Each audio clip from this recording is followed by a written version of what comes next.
नमस्कार, मैं हूं आशीष सिन्हा। आप देख रहे हैं इंडिया डेली। कहते हैं कि गंगा किनारे बसी काशी नगरी भगवान शिव के त्रिशूल की नोक पर बसी है, जहां 12 ज्योतिर्लिंगों में से एक काशी विश्वनाथ विराजमान है। ऐसी मान्यता है कि पूरी काशी शिव की है, क्योंकि शिव ही सत्य है और सत्य ही शिव है। दरअसल ज्ञानवापी मामला दिन प्रतिदिन आगे बढ़ रहा है और इसी मामले को लेकर अब एक सुप्रीम कोर्ट में याचिका दाखिल की गई है।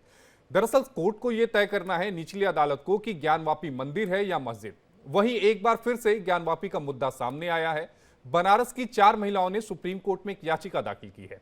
उन्होंने सुप्रीम कोर्ट में अर्जी दाखिल कर मांग की है कि बनारस के ज्ञानवापी परिसर से जुड़े 15 मुकदमों को इलाहाबाद हाईकोर्ट में ट्रांसफर किया जाए।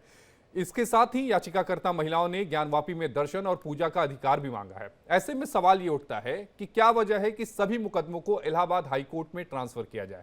क्या हाईकोर्ट में केस ट्रांसफर करने से मामले की जल्द सुनवाई होगी? और सबसे बड़ा ये सवाल है कि क्या ज्ञानवापी जो मामला है वो भी राम जन्मभूमि की तरह और कृष्ण जन्मभूमि की तरह मामले की सुनवाई डायरेक्ट हाईकोर्ट में होगी? हमारे साथ दो खास मेहमान हैं। हमारे साथ विष्णु शंकर जैन हैं, हिंदू पक्षकार हैं, हिंदू पक्ष के वकील हैं, और हमारे साथ मुमताज आलम रिजवी हैं, राजनीतिक विश्लेषक हैं। सबसे पहले विष्णु भाई, मैं आपके पास आना चाहूंगा। जो आप लोगों ने एक नई याचिका सुप्रीम कोर्ट में दाखिल की है, इसमें आपने कहा है कि जो 15 याचिकाएं जो निचली अदालत में लंबित है सूट समेत, उन सभी का ट्रांसफर इलाहाबाद हाईकोर्ट में किया जाए। यानी कुल मिलाकर कहें तो आप चाहते हैं कि जिस तरह से श्री राम जन्मभूमि, इसके अलावा मथुरा जो विवाद है, कृष्ण जन्मभूमि विवाद, ठीक उसी तरह डायरेक्ट हाईकोर्ट ही इस मामले की सुनवाई करे। देखिए, बिल्कुल आप सही कह रहे हैं। मैं आपको बताना चाहता हूँ, सीपीसी में एक प्रोविजन है, सेक्शन 24 ऑफ द सीपीसी। और सेक्शन 24 में ये पावर है ऑनरेबल सुप्रीम कोर्ट को, हाई कोर्ट को, कि वो किसी भी मामले को हाई कोर्ट ट्रांसफर कर सकते हैं उसके ओरिजिनल ट्रायल के लिए। मैं आपको बताना चाहता हूँ, जैसे और स्टेट गवर्नमेंट्स में और राज्य सरकारों में ये एक प्रोविजन है कि आप सीधे हाई कोर्ट जा सकते हैं किसी भी मामले को लेके ओरिजिनल सिविल सूट के माध्यम से। उत्तर प्रदेश में ऐसी व्यवस्था अवेलेबल नहीं है। और चाहे आपका कितना भी बड़े से बड़ा मुकदमा हो, अगर ओरिजिनल सिविल सूट आपको फाइल करना है तो सिविल जज सीनियर डिवीजन का फाइल करना होता है। सुप्रीम कोर्ट ने इस मामले की गंभीरता को देखते हुए 20 मई 2022 को इस मामले को डिस्ट्रिक्ट कोर्ट में भेजा था और कहा था इस मामले का ट्रायल डिस्ट्रिक्ट कोर्ट करे। अब एक्चुअली आशीष जी, ऐसा हो रहा है कि 31 जनवरी 2024 से डिस्ट्रिक्ट कोर्ट में जब से पूजा का आदेश पारित किया है, उसके बाद से वर्चुअली डिस्ट्रिक्ट कोर्ट वाराणसी में इस मामले की सुनवाई नहीं हो पा रही है। 3 महीने तक किसी डिस्ट्रिक्ट जज की नियुक्ति नहीं हुई। उसके बाद जून की छुट्टियां पड़ गई। जून की छुट्टी पड़ने के बाद जब भी डिस्ट्रिक्ट कोर्ट में इसकी तारीख लगती है तो हर सैटरडे को उसकी तारीख दी जाती है और वहां पे कोई इफेक्टिव नहीं हियरिंग हो रही है और मामला काफी डिले हो रहा है। इसलिए हमने सुप्रीम कोर्ट में मांग की है कि ये काफी कॉन्स्टिट्यूशनल क्वेश्चन इसमें इन्वॉल्व है। काफी एक्ट्स के interpretation, places of worship act, Waqf act, ASI की फाइंडिंग्स, काफी चीजें इन्वॉल्व है। बहुत ही गहन और गंभीर मसला है। तो इसीलिए राम मंदिर की तरह इसका ओरिजिनल ट्रायल इलाहाबाद हाईकोर्ट करे। मैं बताना चाहता हूं आपको कि कृष्ण जन्मभूमि के केस में ऑलरेडी ये मांग एक्सेप्ट हो चुकी है और कृष्ण जन्मभूमि के जितने 15 मुकदमे हैं उसका ओरिजिनल ट्रायल इलाहाबाद हाईकोर्ट की एकल पीठ कर रही है। तो उसी तरह से ज्ञान व्यापी मामले को भी इलाहाबाद हाईकोर्ट ट्रांसफर किया जाए, ये मांग हमने की। और ये मांग सुप्रीम कोर्ट में ही हो सकती है, क्योंकि सुप्रीम कोर्ट ने 20 मई 2022 को सारे मामले, उनमें से एक मामला डिस्ट्रिक्ट जज का ट्रांसफर कर दिया था। उसके बाद और भी 7 मुकदमे इस समय डिस्ट्रिक्ट कोर्ट में चल रहे हैं। इसमें एक दूसरा और बड़ा इंपॉर्टेंट पहलू है जो मैं आपके सामने रखना चाहता हूं। जी कुछ मुकदमे इसमें सिविल जज सीनियर डिवीजन क्या चल रहे हैं। अब जी। आप देखिए कितनी बड़ी विडंबना होने वाली, कितना बड़ा एक त्रासदी होने वाली है। सिविल जज सीनियर डिवीजन जब कोई आदेश पारित करेंगे तो उसकी अपील कहां जाएगी? डिस्ट्रिक्ट जज साहब के यहाँ। और डिस्ट्रिक्ट जज ऑलरेडी इस मामले का ओरिजिनल ट्रायल कर रहे हैं। तो मैं आपको बताना चाहता हूं कि ऑलरेडी कंट्रोवर्सी वहां पे डिस्ट्रिक्ट कोर्ट में चल रही है, जिसमें से एक मुकदमे की 7/11 की एप्लीकेशन सिविल जज senior division fast track court ने डिसाइड की थी। अब उसकी फर्स्ट अपील आ गई डिस्ट्रिक्ट जज क्या।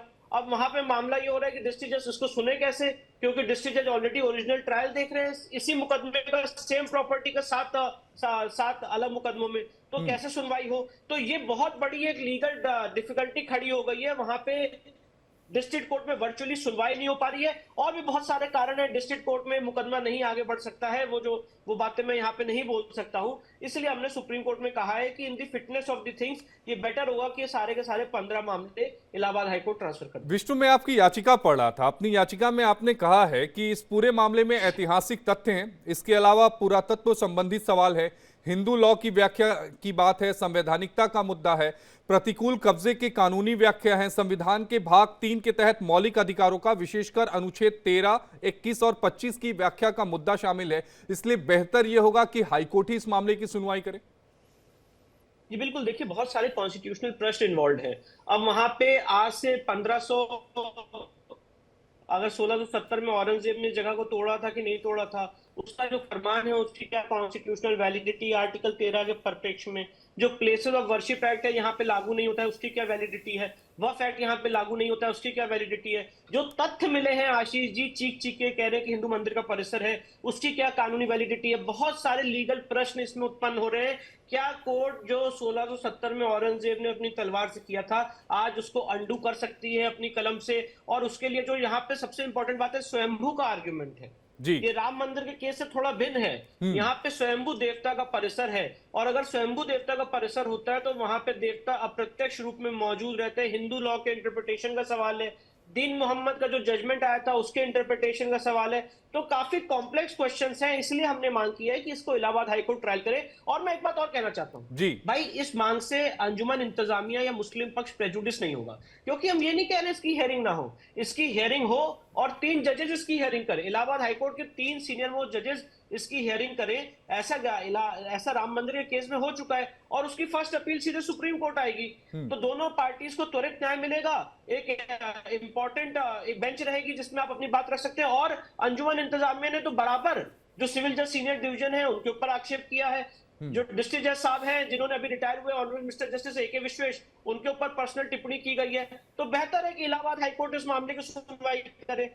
सुप्रीम कोर्ट ने ऑलरेडी स्टेटस को लगा रखा है पूरी संपत्ति पे, तो इलाहाबाद हाईकोर्ट जल्द से जल्द इस मामले का फैसला करे, यही बात हम चाहते हैं। विष्णु, अगर इस पूरे मामले को देखा जाए, ज्ञानवापी परिसर को देखा जाए, तो 3 अलग अलग अदालतों में अलग अलग याचिकाओं पर सुनवाई चल रही है। बनारस की डिस्ट्रिक्ट कोर्ट में, इलाहाबाद हाई कोर्ट में और सुप्रीम कोर्ट में। जरा दर्शकों को बताइएगा कि कौन सी अदालत में कौन सा जो मुकदमा है वो इस समय लंबित है। देखिए, मैं आपको बताना चाहता हूं, एक 1991 का सूट है, वो इस समय सिविल जज सीनियर डिवीजन क्या चल रहा है, वो विजय शंकर रस्तोगी वाला, विजय शंकर रस्तोगी जी का मामला जो है वो इस समय सिविल जज सीनियर डिवीजन क्या चल रहा है। उन्होंने भी मांग की है कि उनके मुकदमे को हाईकोर्ट भेजा जाए, पर साथ ही साथ वो सिविल जज सीनियर डिवीजन साहब के यहाँ भी अपनी बात रख रहे हैं। दूसरे 7 मुकदमे ऐसे हैं जो इस समय डिस्ट्रिक्ट कोर्ट में चल रहे हैं, जो ऑलरेडी ट्रांसफर किए जा चुके हैं, जिसमें 4 महिलाओं की याचिका है, व्यास परिवार का केस है, साथ ही साथ अन्य ऐसे मुकदमे जो नंदी भगवान माँ गंगा की तरफ से हमने फाइल किए हैं। तो ये टोटल मतलब 15 ऐसे मुकदमे जिसमें 6-7 मुकदमे सिविल जज सीनियर डिवीजन क्या चल रहे हैं और कुछ मुकदमे डिस्ट्रिक्ट कोर्ट में चल रहे हैं। अब इसमें जो आपने सवाल पूछा इलाहाबाद हाईकोर्ट में क्या चल रहा है, इसमें जो एक पक्षकार है राखी सिंह की तरफ से, ऑलरेडी वो एक्चुअली मैटर इंस्ट्रक्चर्स है, मैं आपको उसको एक्सप्लेन भी कर देता हूँ। ऑलरेडी इलाहाबाद हाईकोर्ट हमारे सर्वे का आदेश 12 मई 2024 को पारित कर चुका है। उस आदेश के खिलाफ सुप्रीम कोर्ट ने 19 मई 2023 को रोक लगा दी थी। सॉरी, 12 मई 2023 का आदेश है और उसमें सुप्रीम कोर्ट ने 19 मई 2023 को रोक लगाई थी कि अभी सर्वे एएसआई द्वारा इस वजू टैंक के एरिया का नहीं होगा।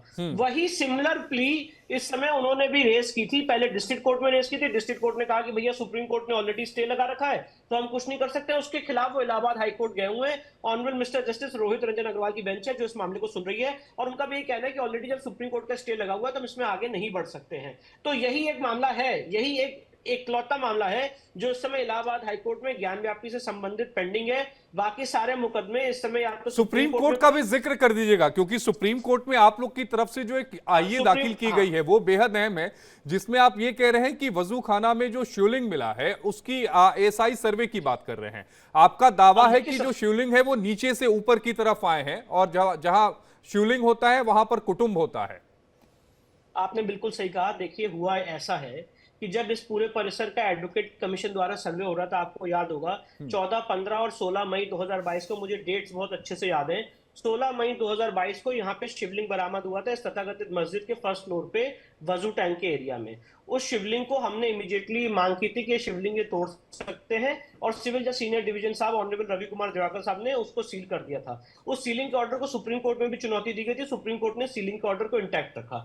अब उसके बाद नेक्स्ट हमारी मांग ये थी कि यहाँ पे एएसआई सर्वे कराया जाए इस वजू टैंक का, और इसका जो स्वरूप है वो तय किया जाए कि ये कितनी डेप्थ है शिवलिंग की। और एक पक्ष कह रहा है ये फाउंटेन है, दूसरा पक्ष ये कह रहा है कि शिवलिंग है।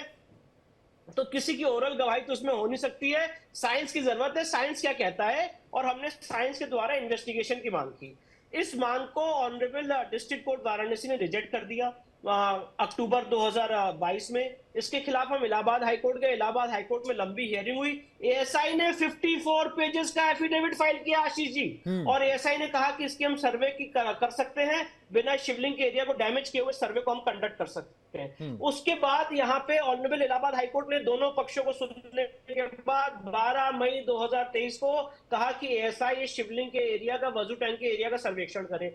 जो लोग ये कह रहे थे कि ये फाउंटेन है, आप जान के हैरान हो जाएंगे कि वो लोग सुप्रीम कोर्ट आ गए और कहा कि नहीं, ये सर्वे को रोक दीजिए, सर्वे नहीं होना चाहिए। सुप्रीम कोर्ट ने 19 मई 2023 को, मैं अच्छे से डेट से याद है मुझे, जून की वो जो मई जून की ऑन वाली थी, सुप्रीम कोर्ट ने 19 मई 2023 को इस मामले पर रोक लगा दी और अभी तक वो रोक लगी हुई है। तो हमने सुप्रीम कोर्ट में मांग की कि भाई इस स्टे को आप वैकेट करिए और यहाँ पे शिवलिंग के परिसर का सर्वे करवाइए। बाकी पूरे परिसर का सर्वे हो चुका है, तो इसका भी सर्वे हो जाए और दूध का दूध पानी का पानी हो जाए कि शिवलिंग है कि फाउंटेन है। और सुप्रीम कोर्ट में इस समय 4 और याचिकाएं लंबित है। मैं बताना चाहता हूँ, ऑर्डर 7 रूल 11 की याचिका लंबित है, जिसमें हम निचली कोर्ट और हाई कोर्ट से जीत चुके हैं, जिसमें दोनों कोर्ट्स ने होल्ड किया है कि ये 7/11 की एप्लीकेशन मेंटेनेबल नहीं है और ये case places of worship act और वक्फ एक्ट से बाधित नहीं है। इसके अलावा जो एडवोकेट कमीशन हुआ था उसके खिलाफ वो सुप्रीम कोर्ट आए हैं। जो पूजा के अधिकार की, पूजा का अधिकार हमें मिला है व्यास तहखाने में जो ठीक मस्जिद के ग्राउंड फ्लोर पे, उसके खिलाफ वो सुप्रीम कोर्ट आए। तो सुप्रीम कोर्ट में कुल मिला के सारे 3-4 मुकदमे ऐसे एसएलपीज हैं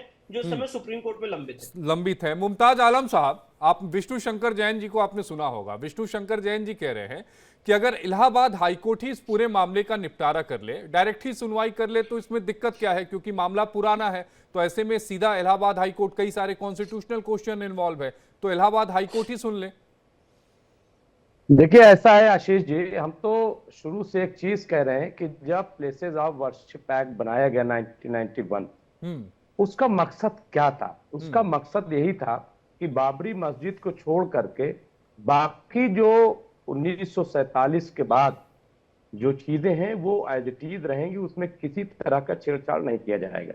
क्योंकि जब आप तारीख में दाखिल होते हैं तो बहुत सारी चीजें आशीष जी मिलती हैं, बहुत सारी चीजें, बहुत सारी। आप, और ये सिर्फ हिंदुस्तान की बात नहीं, दुनिया के तमाम, क्योंकि पहले जो निजाम था वो आप जानते हैं कि किस तरीके के, जो नई सरकार उस तरीके के आते थे हुक्मरान, वो अपने तौर पर चीजों को करते थे। लेकिन और इसीलिए बार बार ये था कि भाई खोदने का काम बंद कर दिया जाए। ये जो बार बार खोदने की बात हो रही है, तामीराती की बात करो, तामीर करने की, कुछ बनाने की बात करो, तोड़ने की बात क्यों कर रहे हो? जैसे विष्णु शंकर जैन जी ने कहा कि साहब मैंने कहा कि वो तोड़ देंगे। भाई तोड़ना होता तो बहुत पहले तोड़ दिया जाता, और फिर शिवलिंग रख करके तो नमाज मस्जिद में हो नहीं सकती। ये सब फर्जी बातें हैं, झूठी बातें हैं। और जहां तक ये हाई कोर्ट की बात कर रहे हैं, लोअर कोर्ट, सुप्रीम कोर्ट, तमाम, तो सबसे पहले तो अगर प्लेसेस ऑफ वर्शिप नहीं, लेकिन मुमताज आलम साहब, दो अलग अलग अदालतों का फैसला आया है प्लेसेस ऑफ वर्शिप एक्ट को लेकर। मैं बता दूं, एक तो डिस्ट्रिक्ट कोर्ट का फैसला है और एक इलाहाबाद हाई कोर्ट का फैसला है, जिसमें कोर्ट ने यह कहा था कि जो पूरा मुकदमा है ये प्लेसेस ऑफ वर्शिप एक्ट के दायरे में नहीं आता है। देखिए, वही चीज है ना कि अब विष्णु शंकर जैन जी को तो हर चीज बहुत पकी पकाई मिल गई है, मुद्दा भी बहुत अच्छा मिल गया है, तो इनकी अब वकालत भी बढ़िया चलेगी। क्योंकि एक बहुत सारी है, कोई एक दो मंदिर का मामला थोड़ी लेके बैठे हैं, ये तो बहुत सारे मामला लेकर के बैठे हैं, क्योंकि उनका अपना खेल जो है और अपनी दुकान जो है वो चलती रहे। नहीं, किस तरह की दुकान की बात कर रहे हैं? नहीं, ये व्यक्तिगत आरोप मत लगाइए। किस तरह की दुकान की बात कर रहे हैं आप? मैं बात कर रहा हूं कि मुकदमेबाजी की। नहीं, मुकदमेबाजी इनको जो है, ये मस्जिद, वो मंदिर। जब भाई सवाल ये है कि आप एक प्लेसेस ऑफ वर्शिप एक्ट क्यों आया था? हाई कोर्ट हो, कोई हो, हमें उससे मतलब नहीं है। हम जो आइन पर, अपने संविधान पर यकीन करते हैं, कानून पर मुमताज भाई, मैं वही तो कह रहा हूं कि ये मूल संरचना की बात कर रहे हैं। ये कह रहे हैं कि 1947 के पहले अगर मूल संरचना जो है वो मंदिर की रही है तो फिर उसमें दिक्कत क्या है? मूल संरचना हम कह रहे 47 के बाद क्या किसी मुसलमान ने 1947 के बाद क्या कोई चीज तोड़ करके कोई चीज बनाई है? आप बताइए। नहीं, ये 1947 के पहले की बात कर रहे हैं। विष्णु, जहां तक मैं सही हूं, आप एक बार बताइएगा, जो मैंने ऑर्डर पढ़े हैं, जो मैंने कवर किया है, उसमें आप लोगों की तरफ से यही बात कही गई है ना कि आप लोग मूल संरचना की बात कर रहे हैं।